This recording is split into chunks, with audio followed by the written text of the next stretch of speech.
Hi friends, this is Santosh Singh again back with further lessons.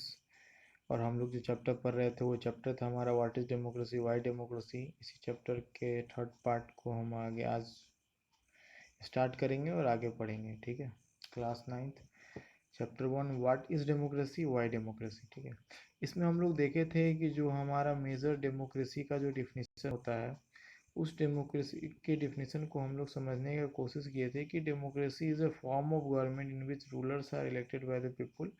जिसमें चार चीज़ सामने आता है कि इसमें इसमें जो रूलर्स होंगे वो कौन हो सकते हैं। ठीक है, इलेक्शन कैसे होगा, ठीक है ना, एक डेमोक्रेटिक इलेक्शन कैसे होता है, कौन लोग हैं जो रूलर्स को चुनेंगे, और दूसरा ये फॉर्म ऑफ गवर्नमेंट कैसा फॉर्म ऑफ गवर्नमेंट होगा। ठीक है, तो जो हमारा मेजर डिफिनीशन होता है कि democracy is a form of government in which rulers are elected by the people, जिसमें चार चीज़ आता है, रूलर्स, इलेक्शन, पीपुल और फॉर्म ऑफ गवर्नमेंट।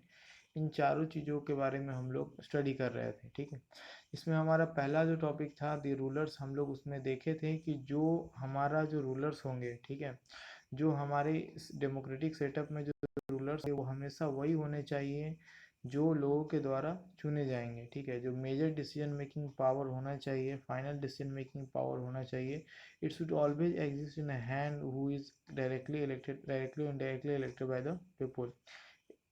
जो हमारा रूलर्स का मोस्ट इम्पॉर्टेंट कंसर्न होता है वो यही होता है कि जो मेजर डिसीजन मेकिंग पावर होना चाहिए हमेशा लोगों के द्वारा चुने गए लोगों के पास होना चाहिए था।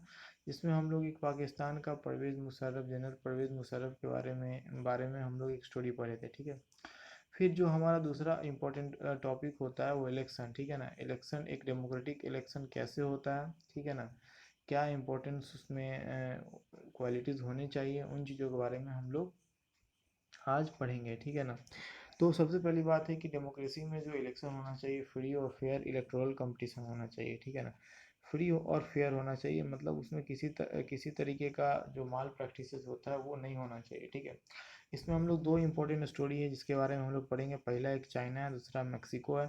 और इन दो स्टोरी के द्वारा हम लोग इसको समझेंगे कि कैसे एक डेमोक्रेटिक कंट्री में, डेमोक्रेटिक सेटअप में इलेक्शन को कैसे कंडक्ट करना चाहिए। ठीक है ना, और कौन सा इलेक्शन फेक है कौन सा रियल है, हम उसको इस दो स्टोरी के द्वारा कुछ हद तक समझ सकते हैं। ठीक है, तो हम लोग शुरू करते हैं चाइना का स्टोरी। देखिए, चाइना में क्या है कि आज भी वहाँ पे हर 5 साल पे इलेक्शन होता है। ठीक है, वहाँ का जो नेशनल पार्लियामेंट है, नेशनल पीपल कांग्रेस, ठीक है ना, जिसको नेशनल पीपल कांग्रेस, जिसको हम लोग चाइनीज़ लैंग्वेज में क्वांगू, रेनमिन, डैबियो, दवी ऐसे कुछ कहते हैं, उसको बुलाते हैं। ठीक है, तो जो वहाँ का जो हमारा जो नेशनल पीपल कांग्रेस है, मतलब जो हमारे इंडिया में जो पार्लियामेंट है वैसे ही चाइना में नेशनल पीपल कांग्रेस है, जो जहाँ पे लगभग 3,000 मेंबर्स हैं जो पूरे चाइना से इलेक्ट होकर के आते हैं। ठीक है, और जो नेशनल पीपल कांग्रेस है उसके पास पावर है प्रेसिडेंट को अपॉइंट करने के लिए। ठीक है,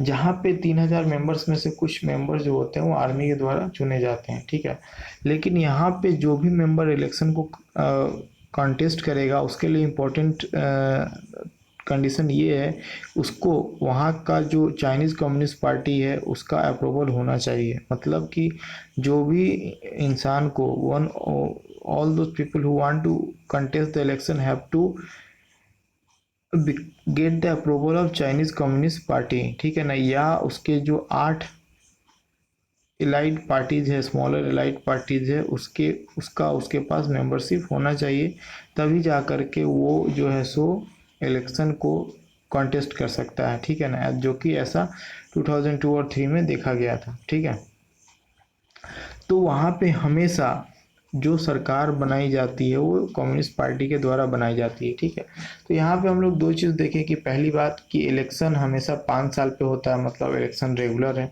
ठीक है, वहाँ एक पार्टी भी है। ठीक है, लेकिन वहाँ पे अगर आपको इलेक्शन कॉन्टेस्ट करना है तो एक पार्टी, चाइनीज़ कम्युनिस्ट पार्टी या उसके स्मॉल स्टेट पार्टीज़ का अप्रूवल होना आपके पास ज़रूरी होता है। तो यहाँ पे दो चीज़ देखें, रेगुलर इलेक्शन भी हो रहा है और फेयर भी हो रहा है। ठीक है ना, फेयर इलेक्शन भी हो रहा है, रेगुलर भी हो रहा है, लेकिन ये भी इलेक्शन डेमोक्रेटिक नहीं है। ठीक है, आगे हम लोग देखेंगे मेक्सिको स्टोरी। ठीक है ना, जब से मेक्सिको इंडिपेंडेंट हुआ है 1930 के बाद से, है ना, वहाँ पे इलेक्शन हमेशा 6 साल पे लगातार होते आया है और वहाँ पे उन्होंने प्रेसिडेंट को चुना है, ठीक है। कभी भी वहाँ पे मिलिट्री डिक्टेटरशिप रूल नहीं हुआ है, ठीक है ना, but until 2000 every election was won by, ठीक है ना। लेकिन 2000 तक, 1930 के बाद 2000 तक सारा इलेक्शन एक ही पार्टी के द्वारा जीता गया है, जो पार्टी है पीआरआई, इंस्टीट्यूशनल रिवॉल्यूशनरी पार्टी, ठीक है। सारा इलेक्शन जो है सो पीआरआई के द्वारा जीता गया है, ठीक है ना। यहाँ पे अपोजिशन पार्टी कॉन्टेस्ट भी इलेक्शन करते हैं लेकिन कभी वो जीत नहीं पाए 2000 तक, ठीक है। ऐसा क्यों? क्योंकि पीआरआई इलेक्शन को जीतने के लिए डर्टी ट्रिक्स का यूज़ करती है। इलेक्शन को जीतने के लिए क्या क्या यूज़ करती है, ठीक है ना। तो पहली बात, जितने भी गवर्नमेंट एम्प्लॉय हैं, ऑफिसर हैं, वो पार्टी मीटिंग्स को ज्वाइन करते हैं। मतलब कि जो पार्टी एक प्राइवेट पार्टी है, एक प्राइवेट इंस्टीट्यूशन है, वो उसके पार्टीज को जितने भी गवर्नमेंट एम्प्लॉय है वो उसको अटेंड करते हैं, ठीक है। जितने भी टीचर होते हैं गवर्नमेंट स्कूल को, वो पेरेंट्स को फोर्स करते हैं कि पीआरआई को वो वोट करेंगे, ठीक है। जो मीडिया होता है वो ज़्यादातर जो अपोजिशन पार्टी है उनके अच्छे कामों को इग्नोर करता है, उनको टेलीकास्ट नहीं करता, उनको टीवी चैनल्स में नहीं दिखाता, और उनका जब भी उनको मौका मिलता है वो जो अपोजिशन पार्टी है उसका क्रिटिसाइज करते हैं, ताकि लोगों के नज़र में उनका इमेज क्या हो जाए, खराब हो जाए और लोग उनको वोट नहीं दें, ठीक है ना। यहाँ तक कि कभी कभी क्या होता है कि जो पोलिंग बूथ्स होते हैं जब इलेक्शन होते हैं लास्ट मोमेंट पे चेंज कर दिए जाते हैं, ताकि उस लोकेलिटी के लोग उसमें वहाँ पे वोट ना दे सके। क्यों? क्योंकि जब सरकार को लगता है कि इस पार्टिकुलर एरिया में, इस पार्टिकुलर जोन के लोग अगर किसी पार्टिकुलर अपोजिशन पार्टी को वोट देने वाले हैं, तो लास्ट मोमेंट पे जो है सो पोलिंग बूथ को चेंज कर दिया जाता है ताकि वो वोट ना दे सके, ठीक है ना। यहाँ तक कि बूथ कैप्चरिंग भी होता है वहाँ पे, और पीआरआई बहुत ज़्यादा large some of money expand करती है, कैंपेन करती है कैंडिडेट्स के लिए, ताकि इलेक्शन को अपने फेवर में ला सकें, ठीक है।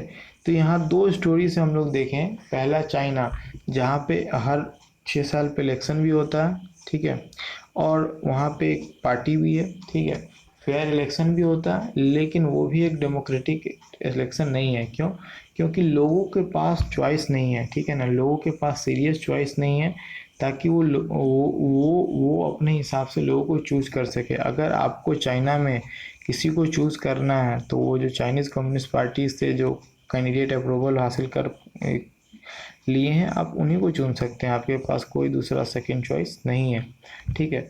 तो एक डेमोक्रेटिक कंट्री में इम्पोर्टेंट ये भी चीज़ होना चाहिए कि लोगों के पास चॉइस होना चाहिए, ताकि वो XYZ में से किसी एक को चुन सकें, ठीक है। मैक्सिको में हम लोगों ने क्या देखा कि मैक्सिको में भी इलेक्शन होता है, ठीक है ना, लोग चुने जाते हैं, ठीक है, लोग चुने जाते हैं, ठीक है।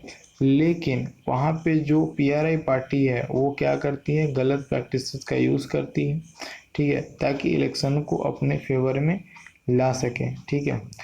तो यहाँ पे हम लोग देखें कि मैक्सिको में वहाँ पे भी इलेक्शन रेगुलरली होते आ रहा है 1930 के बाद से, ठीक है ना। अपोजिशन पार्टी भी है, पीआरआई भी है, कई सारी पार्टियां हैं, लोग इलेक्शन कंटेस्ट भी करते हैं। लेकिन जो हमारा जो रूलिंग पार्टी है पीआरआई, वो 1930 से 2000 तक लगातार जीतते आया इलेक्शन, ठीक है, क्योंकि उन्होंने माल प्रैक्टिसेस और डर्टी ट्रिक्स का यूज़ किया है, ठीक है। तो एक डेमोक्रेसी सेटअप में बहुत ज़रूरी है कि फ्री और फेयर इलेक्शन हो, ठीक है। और इसके साथ साथ जो वर्तमान में जो अभी पावर में है उसको हारने का फेयर चांस होना चाहिए, ठीक है ना। लोगों के पास एक ओपन अपॉर्चुनिटीज़ होनी चाहिए कि जो अभी रूलिंग गवर्नमेंट है उसको वो, अगर वो काम नहीं कर रही है लोगों के फेवर में, तो उसको वो इलेक्शन वोटिंग कर करके, उनके अगेंस्ट वोटिंग करके उनको पावर से हटा सके और किसी दूसरे को पावर में ला सके, ठीक है। तो इन दो एग्जाम्पलों से हम लोगों ने देखा कि इलेक्शन का स्वरूप, इलेक्शन का जो कंप्लीट वो जो इमेज होना चाहिए एक डेमोक्रेटिक सेटअप में कैसा होना चाहिए, ठीक है, फ्री और फेयर होना चाहिए, ठीक है। और जो करेंटली इन पावर है उनको हटाने के लिए लोगों के पास एक ओपन अपॉर्चुनिटीज़ और एक ओपन ऑप्शन हमेशा होना चाहिए, ठीक है। इसी के साथ इस टॉपिक को यहीं पे ख़त्म करते हैं। जय हिंद।